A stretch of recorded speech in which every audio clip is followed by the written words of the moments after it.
Hello? שומעים אותי? English? English. Hello. So I will tell you a bit about universal gate in quantum computation. I'm a bit of a foreigner, so feel free to correct me in anything you see fit, and to ask questions. So what are gates? So I'll also overlap a bit with Or's talk, but I think it's good to hear things several times. So what is a classical computation? A classical computer is basically a function from f2 to the n to f2 to the m. It receives n bits, output m bits, and that's it. And there's a concept of universality, which is that every function like this can be implemented using a small set of pre-selected gates. So here is a picture of a circuit made of AND, NOT, OR gates. It's a nice exercise. It's not completely trivial to show that any Boolean function can be written using these guys. And actually, as Or said, even a single gate, this gate NAND, is enough. NAND is not AND. It receives 2 bits and outputs the NOT of the AND of the bit. So I checked it. I wrote majority as using only NAND. This is NAND. There, majority is the majority of 3 bits. It can be done. I even asked ChatGPT to draw it. This is I had to move things around a bit, but it's very nice. It's actually a circuit doing majority using only NAND. There's a nice course called From NAND to Tetris in the Hebrew University, which begins with NAND and ends with a computer game. Okay, so now quantum computation. Let's start with a single qubit. So we replaced F2 by C2. And this is like the first approximation. What really happens, as O explained, is that we look at certain vectors in C2. So vectors with norm 1. And the coordinates here is the same. I'm using the coordinate we show you what the classical bit is. And as Or said, these are the probability to see 0 and to see 1 in the measurement of the qubit. And there's also this modulo e to the IR at the end, which means that we only think or can detect states up to a complex rotation. So if I multiply a vector by a complex number of norm 1, it still has norm 1, and as I understand it, it's impossible to detect such a change. So the state space is really modded out by these, what we call phases.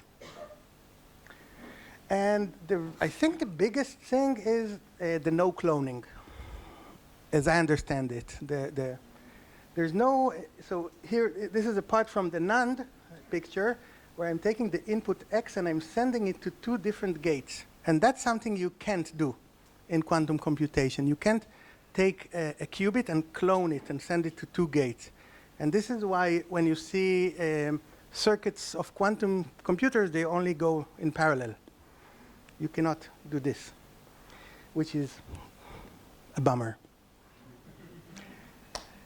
So, yes. So I understand that this is physics. Yeah. No cloning. Yeah. Does it make sense to think about it mathematically without this system? To take a quantum, if you could insert cloning to the model, probably you could do everything, because you could do you could do error correction. You could clone and do that computation several times and take the majority, and you'd be happy. The reason you don't have cloning is because it's a non effect. It's very easy. No, I understand. But as a mathematical model, it still makes sense. But then you have to do it with Yes. Just one more comment. I think it's also similar to if I give you a sample, can you create another sample? Another independent sample? Right. You cannot do that. For the same reason, if I give you a state, right, another sample means a tensor product state, right? I give a triviality Yeah, the qubit. You cannot do it classically, you cannot do it quantum. The qubit is not a factory that generates instances. It's just one qubit. Yeah. And computations, as Or said, are now on a single qubit is functions from C2 to C2, and really they have to be unitary to take vectors of norm 1 to vectors of norm 1. And actually they're projective unitaries because they need to interact with the phase. Sorry, I want to correct myself by Alon. Alon was saying it's not about unitarity. The no problem comes simply from non-linearity. So it's even, you have to give up linearity. Okay, P. Linearity, because of linearity, because if you clone 0 to 0, 0, and 1 to 1, 1, then you get by linearity that 0 plus 1 goes to 0, 0 plus 1, 1, which is not 0 plus 1, 10 to 0. That's basically it. Well, nothing from C2 to C4 would be unitary, I guess. Yeah. It could be an isometry, that's not a problem. It could be an isometry, that's not a problem. Like an embedding. It could be unitary. Okay. So PU is the unitary matrices, modulo scalars, like in the same thing, the scalars of norm 1. And when you look at a single bit, there's not much to do. There are only 4 functions on a single bit, which is 0, 1, identity, and not. These are the 4 possible computations. But when you look at a single qubit, now you have function from C2 to C2, or function in U2, and there's a continuum. So there are now infinitely many, not even countably many, possible computations which you can do on a single qubit. And because of that, you cannot pre-select a finite set of gates and use them to construct all the possible gates, even on a single qubit. Every finite set will generate only finitely many or countably many if you allow arbitrary large circuits, but that's still not enough. And then we move to the concept of approximating. So this is the fundamental definition. So we have S, which is a finite, let's say a finite set of gates in U2, and we say it's universal if the set of products of elements of S, products of arbitrary length, is dense in the unitary group. And dense means that for any matrix and any epsilon, you have an epsilon approximation to this matrix, which is a product of your gates. So there's a circuit which almost implements the gates you're trying to implement. And it turns out that it sounds fancy, but it turns out it's not hard to find universal sets of gates. Here's the probably most famous one. That's the Hadamard and T gate. You already saw Hadamard. Maybe, I don't know if T appeared. But these together already generate a dense set of a dense set in U2. And my norm? Yes.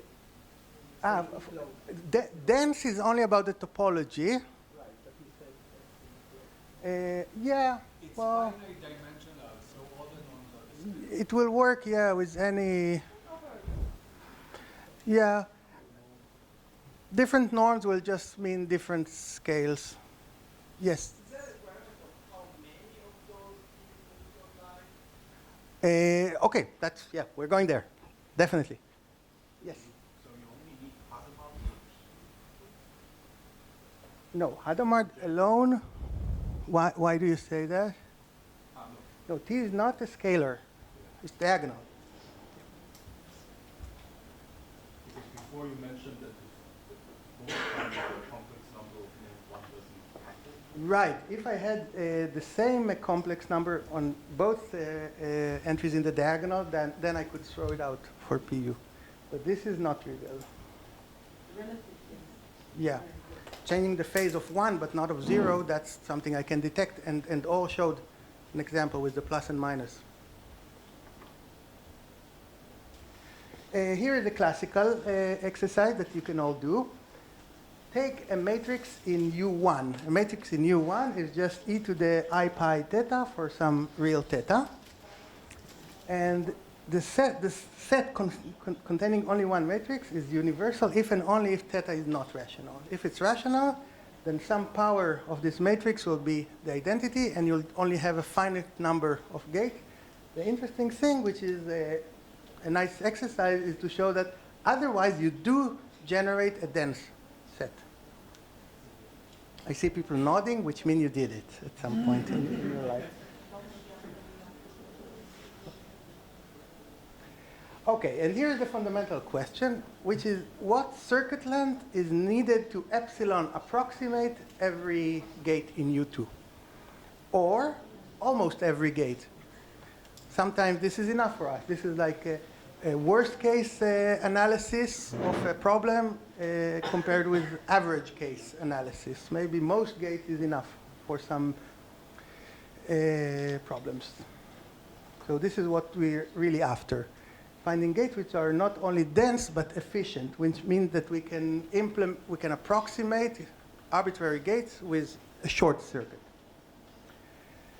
And before I start talking about what is short, I'll talk a bit about multi-qubit computations.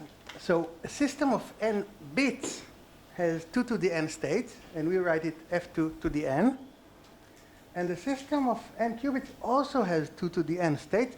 It just has them simultaneously.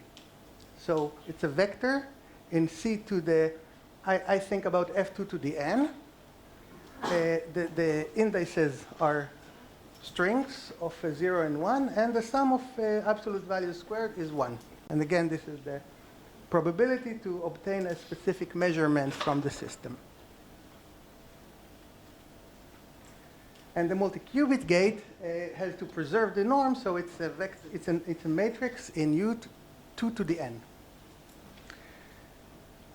Now, if you already have a single qubit gate, you can act with it on one of the qubits in your system. If you have n qubits, you can choose to act on one of them with a single qubit gate, and we draw it like this. So here is a circuit. There are 2 qubits entering. One of them gets the gate A, the other nothing, and they go out. And mathematically, what happens here is we applied A tensor I, or A Kronecker product I, and you saw that in our talk. And this is I think if you never worked with Kronecker products, it's a really good idea to check that really if you applied A to the first gate, it's the same thing as applying this to the entire system. If you do it for the second gate, you get something completely different, which is I tensor A. It looks very different. And you can do 2 gates, and you get A tensor B, which is the whole thing. I got tired writing it in the middle, but you saw how it continues. And all of these are gates you can do if you already know how to implement gates on 1 qubit. And the question is this enough? And no, it is not enough. You cannot generate U2 to the n using tensor products of gates from U2. So you need genuine multi-qubit gates, and the term is entangling gates or non-local gates. I asked ChatGPT again how you call them. And here is the most famous example. This is the C0, which Or played with a bit. This is how it's drawn, and this is the actual matrix. And if you have actually any matrix, any gates in U2, you can build a controlled version of this, which is putting I2, and then A, which means that A is applied to the second qubit when the first qubit is 1, right? I'm doing it right? Yeah. So this is the controlled version of A.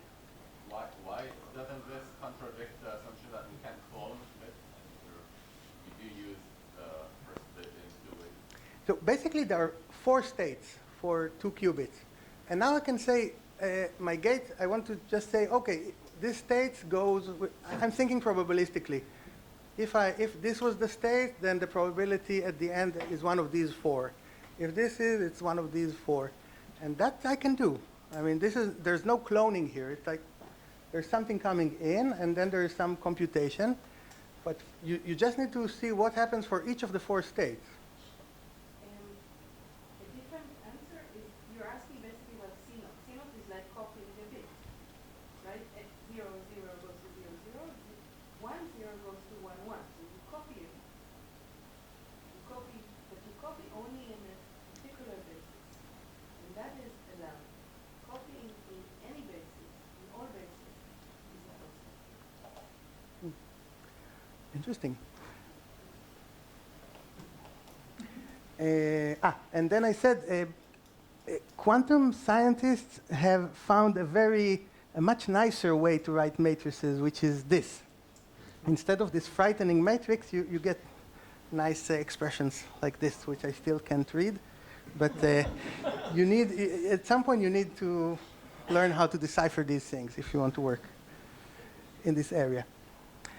Okay, and now this is an exercise that I think actually Itai put in the evening exercises, that now that you have gate in U2 and you have tensor product and you have the C naught gate, that's enough to express anything in U2 to the n.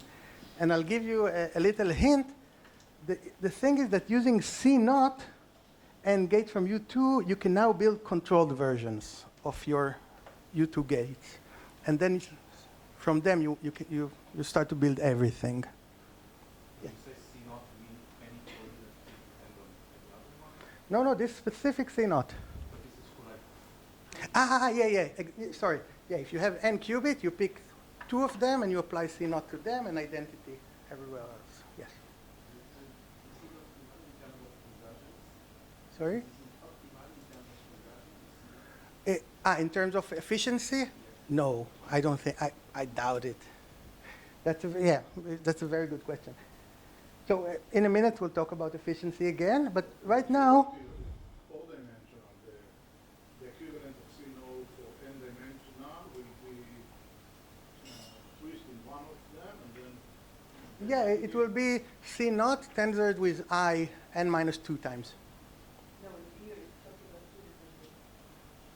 The equivalent of C naught as an n multi-qubit gate will be control on the n minus 1 gate being 1, apply naught on the last one. But if you want to apply just C naught on n qubits in a system of n qubits, if you want to apply C naught on the first and second qubit, what you do is simply take this matrix and tensor product to the identity. So this theorem that is dense... No. For the theorem, you only need the small C naught tensor i's, right? You can generate your one from this one. Yes. Yeah. This is enough. The simple C naught. So the universality notion is simply you have n qubits, you apply it from every pair, and you have that's the gate. Every pair of the single qubits, you can construct any. Alon? Why don't we have n and 4 gates? And, or?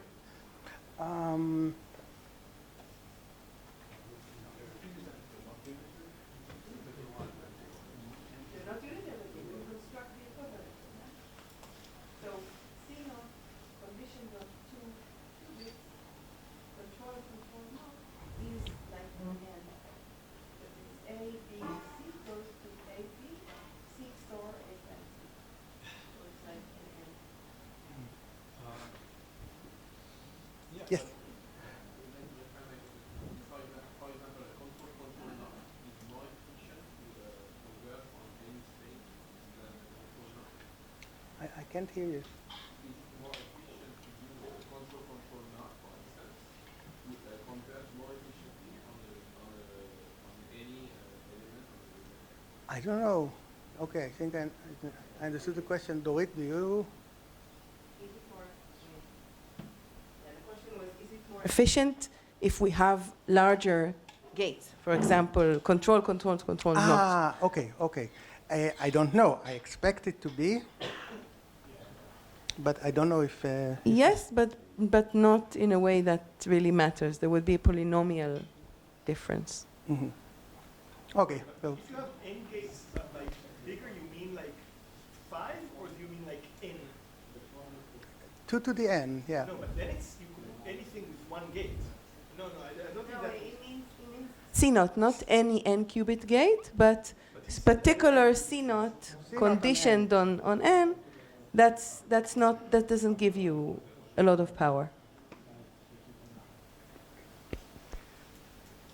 Ah, yeah, and then I was, then as I wrote, maybe this is not the most efficient way to do things, which, exactly, maybe you want to construct, pre-construct certain gates in U4, U8, U16, and use them. Okay, and now we'll talk about efficiency. What is good efficiency? What is our, what can we hope for?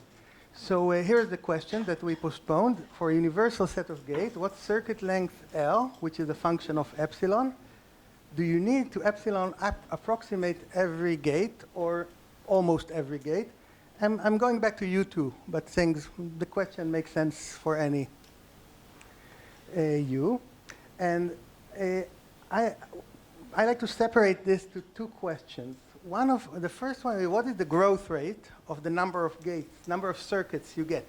Because maybe S is, let's say, has 10 gates, but when you look at circuits made of two gates, you don't get 100 gates, you get only 20, because you get many gates, many circuits express the same function. And actually, a lot of time people like to assume that the set S is closed under inverse. If it's closed under inverse, then you'll get the circuits of length 2 will express the identity many times. Every time you take a gate and it's inverse, that's the identity. So first thing I can ask, how many distinct gates I actually get?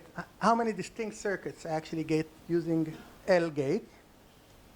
And then, how well do these circuits distribute on the unit group, on the unitary group? And in the example that I'm aware of, we always have exponential growth, which means that the growth rate of S to the L, product of L gates from S, is roughly rho to the L for some rho. This must be, because otherwise it would be amenable. Linear amenable proof is virtually solvable, cannot be dense. Okay, this is why, okay, I never saw. I always thought that because. Yeah, we couldn't hear you. Me? Ah, Alex, okay.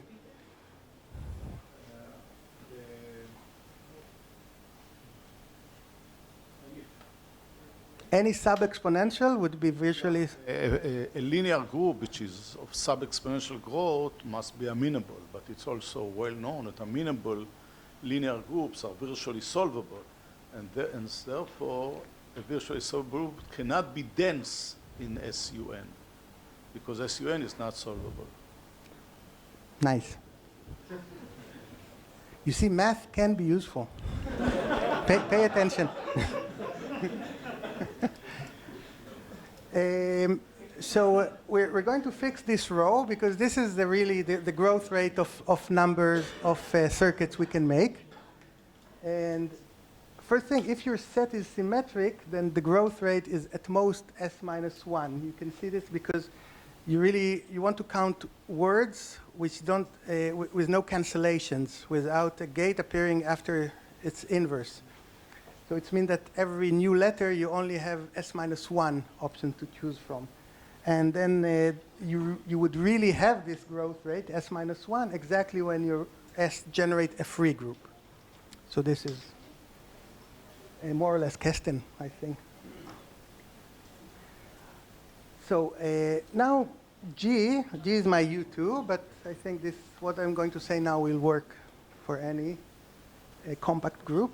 It has a unique invariant metric which is invariant under the group action, and the unique volume function called the Haar volume. And we normalize the volume, so the volume of the entire group is 1. And what is approximation? When we say that A prime is an epsilon approximation of A, it really means that in the metric we are thinking about, whatever metric that is, we're saying that A is in the epsilon ball around A prime in the group. And yeah, the invariant metric is probably the one you would want to work with mathematically because it's the nicest. Maybe it's not the one that actually matters computationally, but the nicest for us. Yes?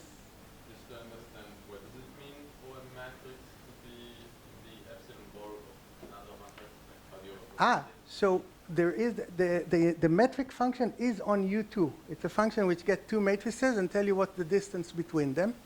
And then the ball of radius epsilon around the matrix is all the matrices whose distance to this matrix is at most epsilon. I think you could think of S2 as just being inside the C to the 4, right? It's just 4 numbers. And you get a distance from there, and it's basically the same distance, right? No. No? Yeah. You take the square. Yeah, that's a one for values. Yeah. It's invariant is it? Yeah, it could be. Yeah, could be this for you too. Yeah, for UN. That it's really the Euclidean. Yeah. But is it? Did it help? Yes, thank you. And this is so. This would be what you want to work with, but actually we don't work with that because we prefer something else, which is to denote by B epsilon A, not the ball of radius epsilon, but the ball of volume epsilon around A. We have a metric and we have a volume, and we can ask which ball has volume epsilon, and the reason then is that then it's very easy to see what we're looking for. Now, you can transfer from radius to volume because we know our group. It's roughly a this is for SU for PU2 actually, or SU2. It's a three-dimensional manifold. So a ball of radius epsilon or a ball of radius r has volume something like 2r cubed over 3 pi, and then you can translate between volume and the radius. But we're going to stick with volume. And the reason is because then it's very clear what is the absolute bound you can have. If you want the group to be covered by balls of volume epsilon around various matrices, then you have to have the number of circuits, which is SL, times epsilon at least the volume of the group, which is 1, just by volume considerations. And we said that SL, the size of SL is roughly rho to the L. So this gives us that L has to be at least log rho of 1 over epsilon. This is, you cannot do better than that because just the volume consideration. Or, as people like to say, in information, right? If you want it to sound fancy, you say by information bound. Yes? Uh-huh. Nah. No. We started much later. No. Wait. We're trying to get to something. So wait. 12 minutes. That's okay. So the next benchmark is what if these S to the L points were just somehow distributed randomly? Then it's a nice combinatorial problem called the coupon collector problem. And it's a nice exercise to show that then you need the size, the number of circuits to be 1 over epsilon times log 1 over epsilon. So the circuit length would be log plus log. Almost as good. And then comes Solovay Kitaev. Solovay Kitaev is pretty amazing because it says that for any symmetric universal set of gates, even not in U2, even in UN, you can epsilon approximate any gate when L is this volume bound to a power of C. And the amazing thing is that C doesn't depend on anything. It holds for all the universal sets of gates and even in any dimension. So the original C it was 3.97, but I think the record is Greg Kuperberg 1.44. Yes? What does it mean for a gate set to be symmetric? That you have the inverse of every gate in the set. C is bigger than 1, yeah. That you cannot do better? That's a good question. I don't know.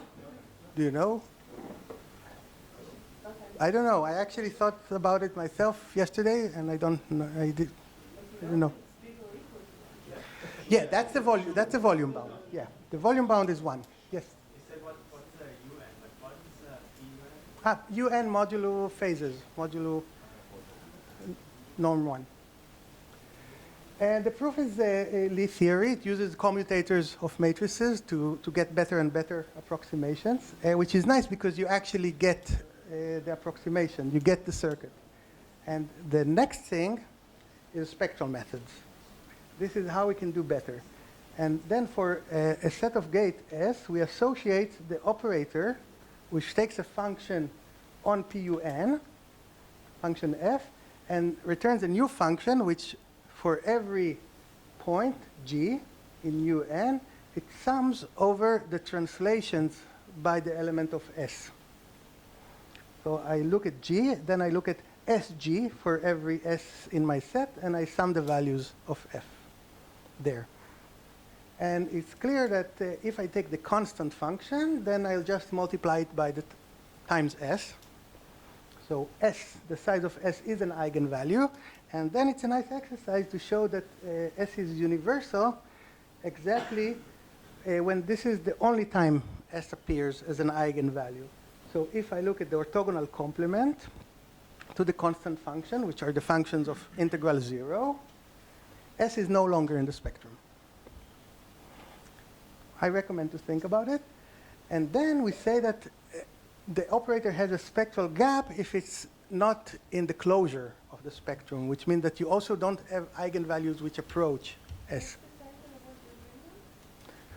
Universal gates.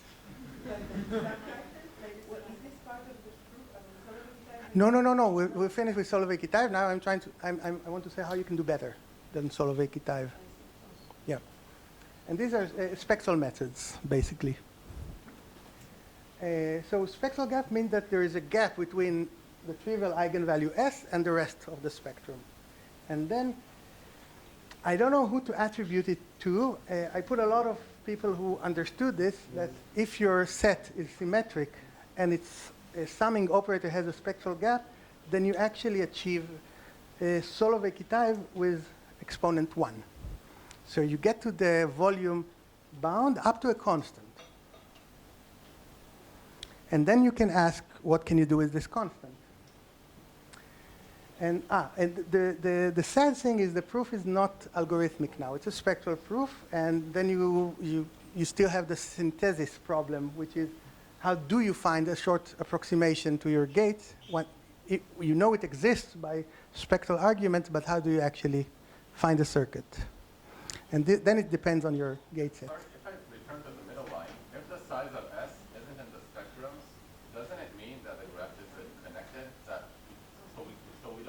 we don't even get that it's not even dense. It's the group generated by S is the whole PUN. It's L2, so you have to think if it was a finite, if it would be a discrete set, then yes, but you need to do a bit more. But yeah, that's the idea. Okay, and then there's a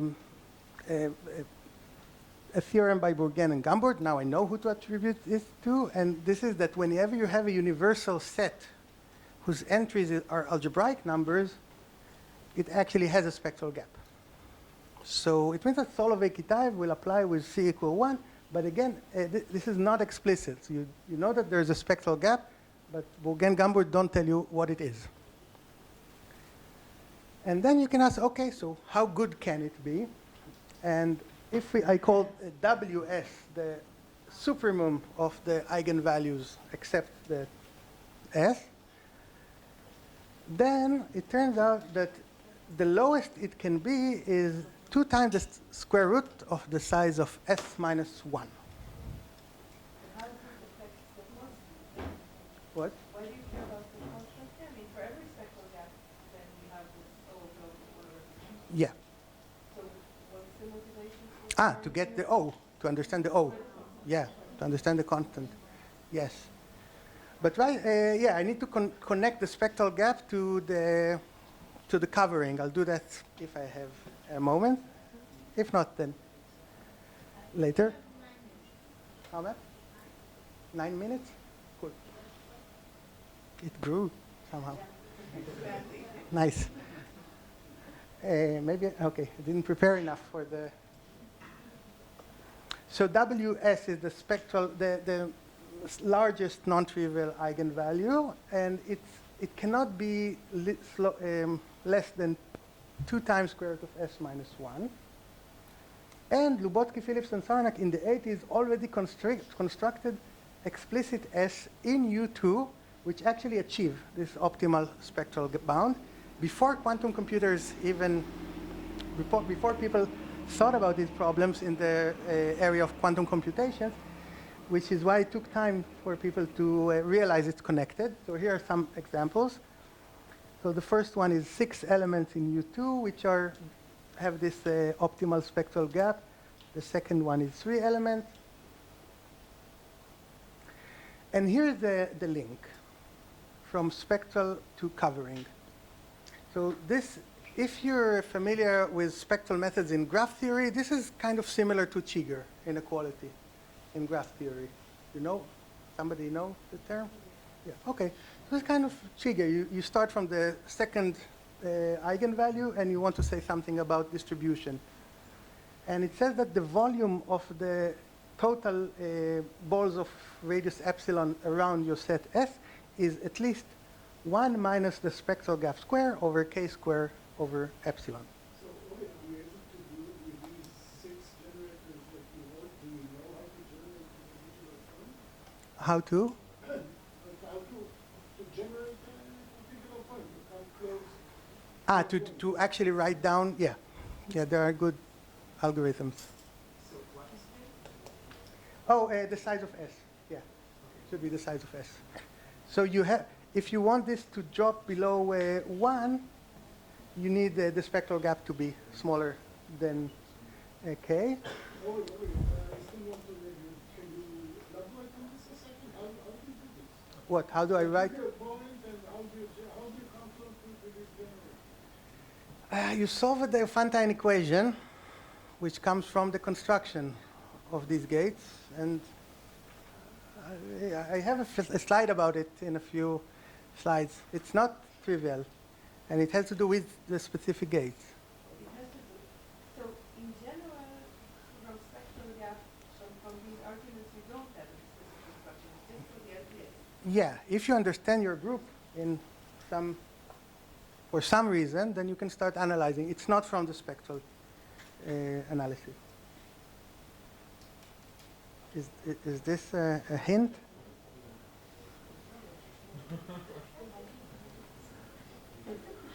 Did you do that?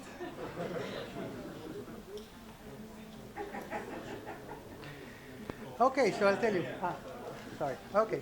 So this, I think Itai, where is Itai? I think you can give this as an exercise. Let's write an exercise about this. So it's a nice thing to do. Okay.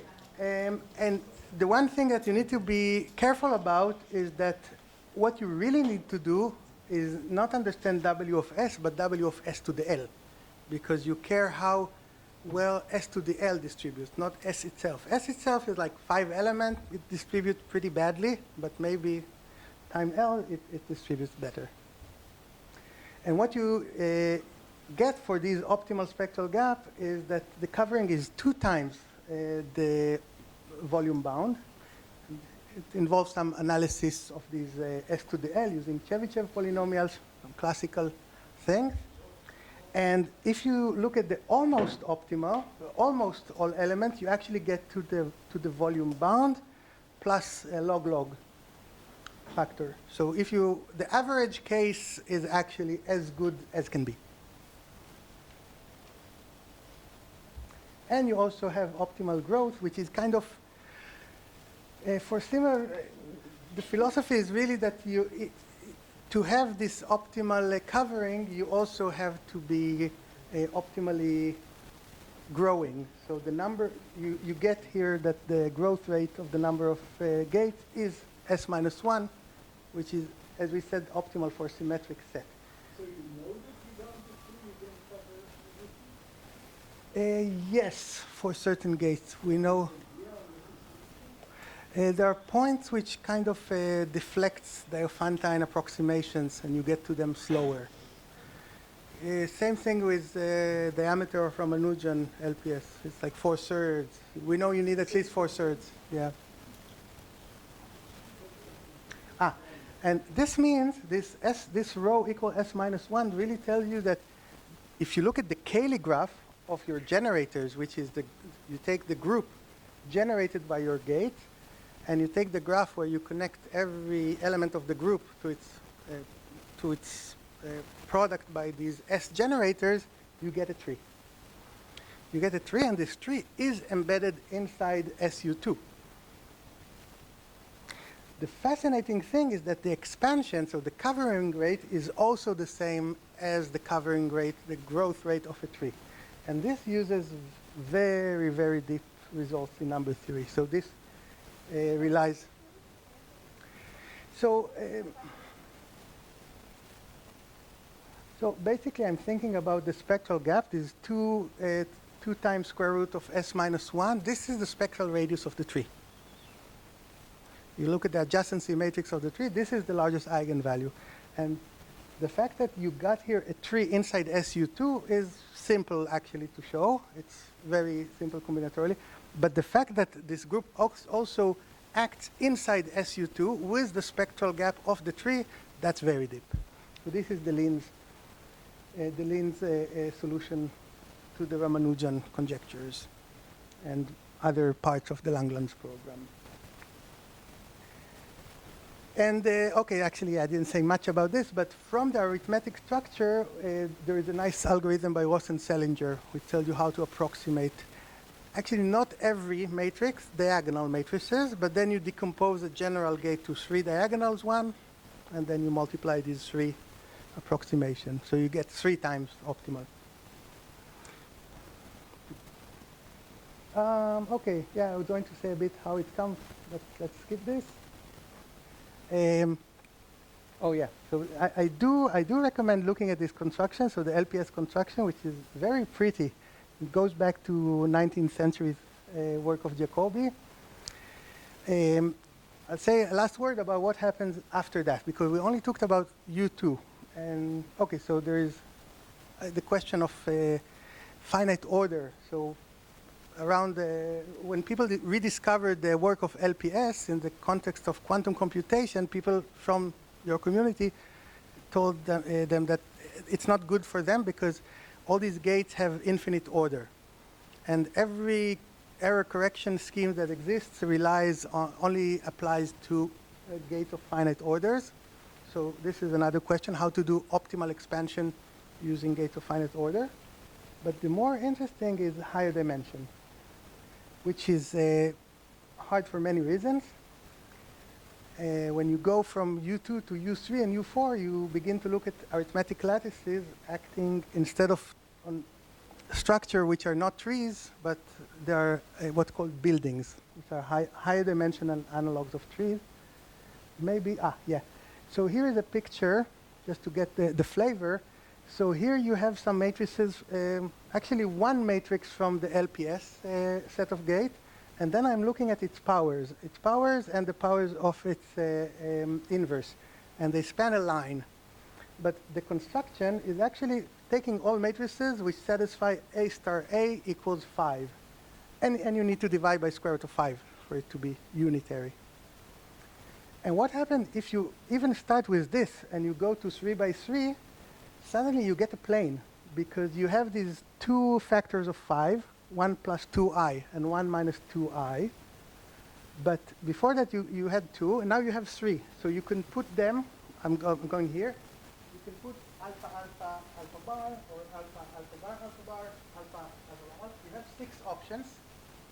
You have 6 options how to play with these 2 factors of 5, and then you can continue with them and you get a plane. And when you use the other gate, so this was only one gate, when you add the other gates in U2, you're starting to see a tree. So here's the red gates, but also the blue and green. And when you go to U3, for example, you're starting to see what we call a building. So many triangles which kind of intersect and depart. A very interesting combinatorial structure that arises there naturally. So I'm saying that because for a long time people were looking for tree-like sets of gates in U3, U4, and there's actually a reason why they didn't find them. The structure becomes more interesting. I think that's what I wanted to say.